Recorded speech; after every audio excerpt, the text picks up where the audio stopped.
वहिनींचे 22 आमदार पवारांच्या संपर्कात।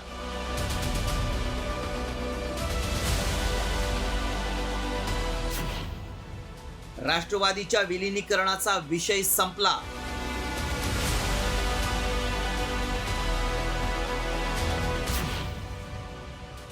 पवारांच्या राष्ट्रवादीच्या बैठकीत काय ठरलं?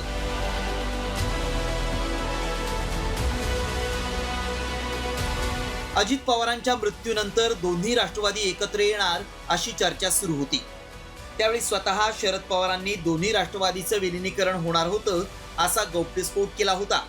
मात्र आता या चर्चेला पूर्णविराम मिळालाय।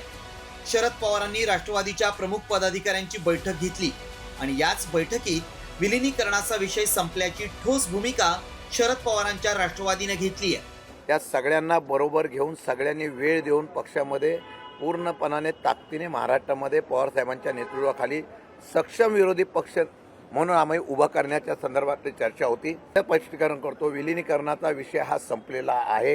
यापुढे विलीनीकरणाच्या बाबतीमधली कुठलीही चर्चा होणार नाही।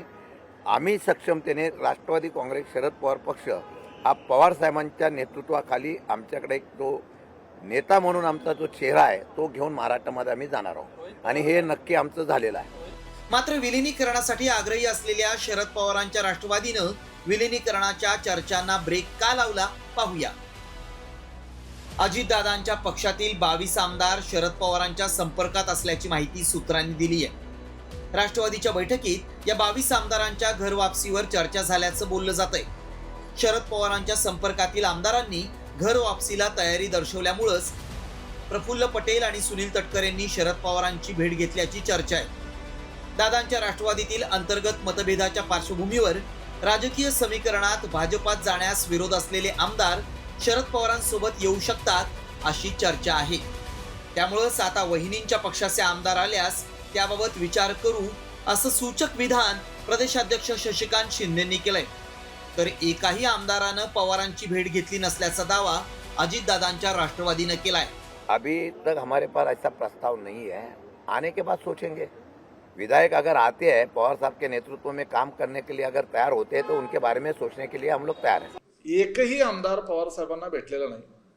फक्त प्रदेशाध्यक्ष सुनील तटकरे साहेब पूर्वनियोजित 20 दिवस अगोदर मागितलेल्या वेळेप्रमाणे त्यांना वेळ मिळाल्यानंतर साहेबांच्या तब्येतीची चौकशी करण्याच्या करता विचारपूस करण्याच्या करता भेटले। गेल्या काही दिवसात दादांच्या राष्ट्रवादीत कुरघोडीचं राजकारण सुरू असल्याची चर्चा रंगली होती। त्यात सुनेत्रा पवारांनी पक्षातील वरिष्ठ नेत्यांची बैठक बोलावल्यानं पक्षातील अंतर्गत वाद चव्हाट्यावर आले। आता शरद पवारांनी राष्ट्रवादीच्या विलीनीकरणाला ब्रेक लावत नवी रणनीती आखल्यामुळं आता 22 आमदारांची शरद पवारांच्या राष्ट्रवादीत घर वापसी होते का हे पाहणं महत्त्वाचं आहे। ब्युरो रिपोर्ट, साम टीव्ही न्यूज।